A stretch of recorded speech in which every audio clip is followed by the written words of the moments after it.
Hey everybody, and welcome back to another monthly favorites video. This month has been June, in case you didn't know. So I'm going to be talking about my favorites from June, and I have devised 6 categories this month that the favorites fall into. We have food, music, movies, there are 2 of them. Skincare, clothing, and miscellaneous. It's been really hot and muggy, and just let that kind of be in the background of all of these items, if that makes sense. So the first item is these. These are Korean barley pops, and I just got an H Mart close to where I live. These caught my eye because they reminded me of the Quaker Oats puffed rice snacks, and they're delicious. Slightly sweet, not too sweet. You can crunch on them endlessly and not feel too guilty. I just really love those. Next up in the food section is this little guy. This is an Indonesian coffee candy called Kopiko. What can I say? I like to eat these in the late afternoon to combat that late afternoon slump. This is the cappuccino flavor, but my favorite is the original, like regular coffee flavor. Next up is Pro Meal bars. I just can't stress enough that I have spent years searching for like protein bars that are low in fat and don't give me a stomach ache. And these are kind of the only ones that have worked so far. And they're just like also super high in protein and other nutrients. So they're awesome. Okay, next up is psyllium husk. This is my friendly jar of psyllium husk that I got in the bulk bin section of my health food store. I like mixing this with smoothies. It doesn't really dissolve like the more processed fibers like Benefiber, so I wouldn't put this in soups or water. I just find that like even the smallest quantity of this, like a teaspoon, really keeps me regular and just keeps everything smooth and happy and healthy feeling, if you know what I mean. Okay, and then the last item in the food section is Propel. So I know that liquid IV is kind of trendy right now, and you know, it's summer and people are exercising, and so electrolytes have come into the conversation. And I like liquid IV, it's fine, but I just really love this flavor of Propel, and Propel is basically the same thing as liquid IV, I think. I like mixing this with LaCroix and ice in a fancy cup and drinking it as sort of an electrolyte mocktail after a run. And here's a quick walkthrough of that recipe. So I take the LaCroix, the Propel, the fancy glass, essential, and some ice. 4 to 5 ice cubes. Fill it up about halfway with LaCroix. I like the raspberry flavor. And then the rest of the way with Propel. And enjoy.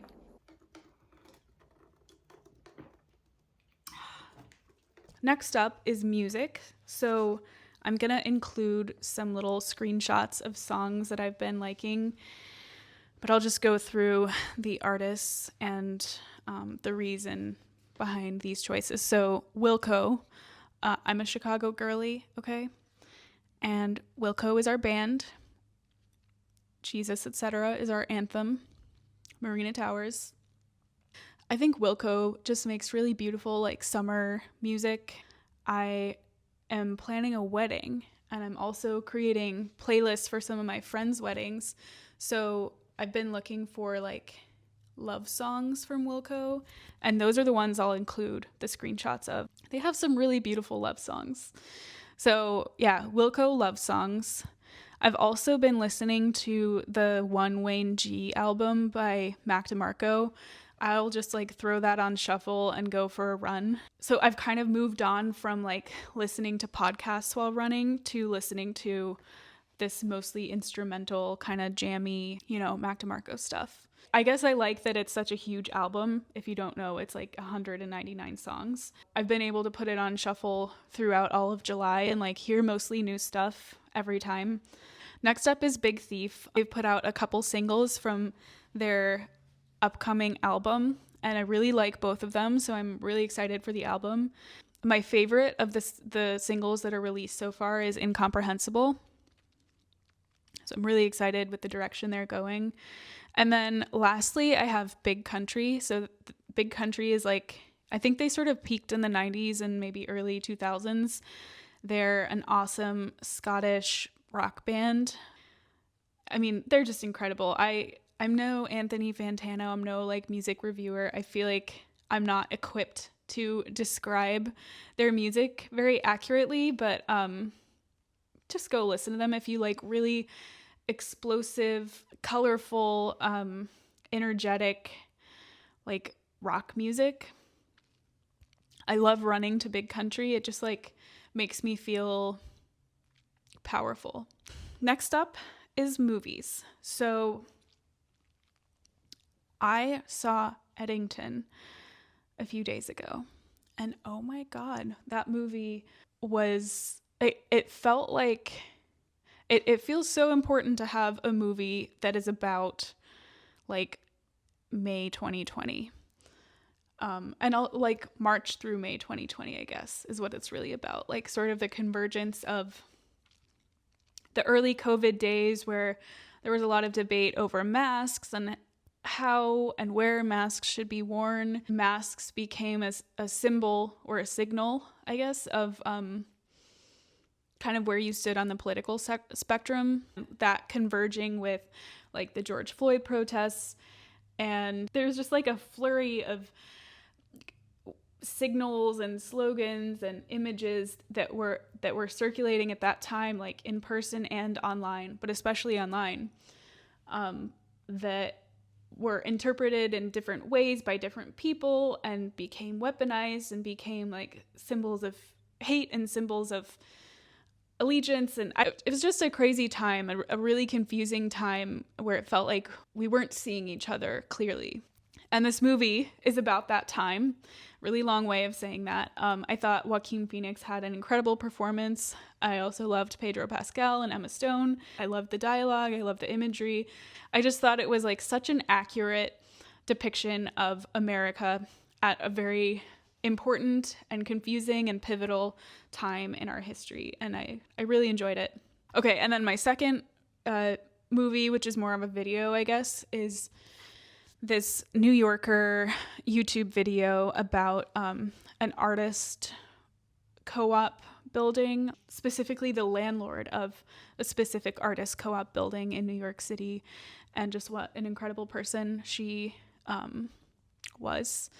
I hope that doesn't give it away. But it totally did. But if you enjoy like art, if you enjoy content about New York City, if you're interested in like housing development and gentrification and like financialization of housing, I would really encourage you to watch that movie. That was all just kind of deep. I mean, I went sort of in depth about like nutrition and then tried to like pull out my inner Anthony Fantano, and then I talked about movies. Wow, like we're gonna maintain this tone actually, and we're gonna get really deep about skincare. I'm gonna start with the one skincare product from this month that is not by Kate Somerville. That is this. This is the Rhode Barrier Butter. I love Estee Lalonde. Okay, she's one of my favorite vloggers, and she recommended this in a video from several months ago. She just said that it makes your skin really like glossy and hydrated looking, and that it's a thick cream. And the way she described it just really intrigued me. But I didn't start using it like daily until my old Kate Somerville moisturizer ran out, and then I switched to this month.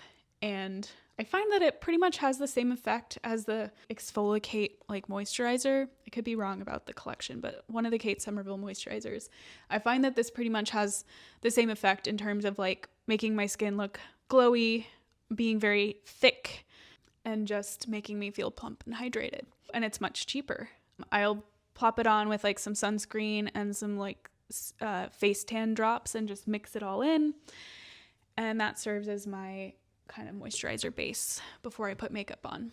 But there are some truly irreplaceable Kate Somerville products. First, I'm going to talk about this. This is the Eradicate Acne Treatment. So it just comes in this tiny bottle that says do not shake on the top, which I find a little confusing. And I'm going to be honest, I sort of shake it anyway because there's like sludge on the bottom that needs to be mixed in. Somebody let me know if that's like a huge hazard to just shake it a tiny little bit. This is the only shit that clears up my jawline cystic hormonal acne. Okay? This is the only thing. I've tried so much throughout the years, and I'm going to be 29 soon, and I still have like cystic acne. And no, it's not PCOS. Anyway, like I'm pissed off about it, but thank God I have this product because it zaps everything overnight and I wake up with things like under control. It's sulfur. I haven't seen many other acne treatments that like whose active ingredient is just sulfur. So maybe that's the key for like deep cystic hormonal acne. But if you suffer from that like I do, I really encourage you to try this product. I also used this Kate Cuticles or Kate Cuticles Total Repair Cream. This boy is expensive, but he's worth it. I just put it like here, like along my smile lines, along these little nasolabial, is that what they're called? Wrinkles that are forming in me, but not quite pronounced yet. And also sometimes like on my chin, because I can see little fine lines developing there too. And I'll just put the excess like up here because I do have these little professor lines or whatever. But I accept these because I am literally going to be a professor. So that's fine. But I'm not a fan of the smile lines. When I run out of this, I'm like, okay, that was the last time. I can't afford to keep buying this. Surely I can find some product that will like plump my wrinkled areas like this. And then I'll go 2 weeks without it and I'll just cave and buy it again. So that's how good it is. Okay, cool. So that was skincare.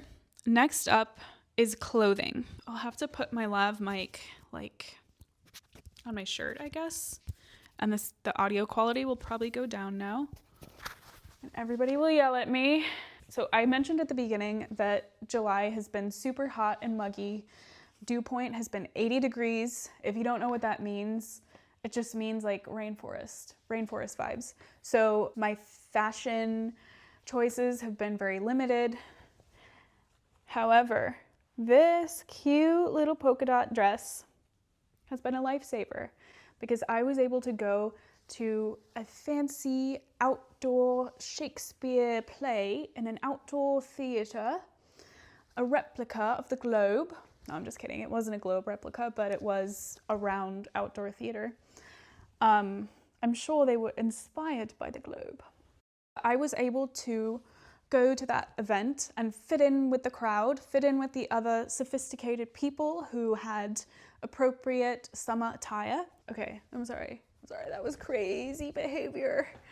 But this is just a dress from the brand iguaNa, which I haven't done any research on. And it's just flowy, it has pockets, girl, it's got pockets. And I love it. If you watched my little styling video that I posted last week, you will have seen these. These are indigo denim baggy shorts from Levi's. My go-to like winter jean is just a straight indigo denim jean, and then these sort of are the summer version of that. So I like that I'm able to keep indigo denim as my go-to pant style. Lastly is this Uniqlo dress. It's really more of a brown color, even though I think the website calls it burgundy. It's adjustable. It's super oversized, so this is an extra small. I don't wear extra small in anything else. So size down a lot, like probably 2 sizes. I wore this to a couple bridesmaid events this month, and it saved the day. Okay, so we've arrived at the last section of the video, which is the miscellaneous section. The first one is, it's so miscellaneous. It's so random. It's running 2 miles. I know running isn't random, but like giving the specific distance is unique. This month, I think it's partly because of the weather, like because it's been so uncomfortably hot. I just haven't felt like being very goal oriented and like progressing much in my running journey. I've felt like just maintaining something that I know I can achieve every day. And 2 miles is for me the sweet spot. So yeah, like an easy 20-25 minute run. Sometimes I'll do a little more than 2 miles if I'm feeling spicy, but that's been a good distance for me to maintain this month pretty much every day. This is my final favorite of the month. It's not the drink inside, although that is kind of a favorite too, but I'm talking about the glass. I bought this on a whim at the grocery store. It's not fancy or anything, but it feels fancy to me, and that is what is so special about it. This is for the girlies who like romanticizing their lives, okay? Or for the girlies who maybe have trouble staying hydrated, maybe the charm of your hydro flask has worn off and you need something else to help you stay hydrated, some attractive object that will remind you to drink. And it could also be for my sober girlies, okay? My sober girlies who need a way to elevate drinking, because drinking will never be as fun as it was, but it can come close. It can come really damn close with a fun glass. Drinking from a fun glass, it just makes life better. So anyway, that's my video. Thanks for staying till the very end. I really appreciate you watching. I hope you're doing well. Hope you're staying cool. I hope you are staying cool-headed as well, okay? There's a lot going on. Thanks for watching. Take care, and I'll see you in the next video. Bye!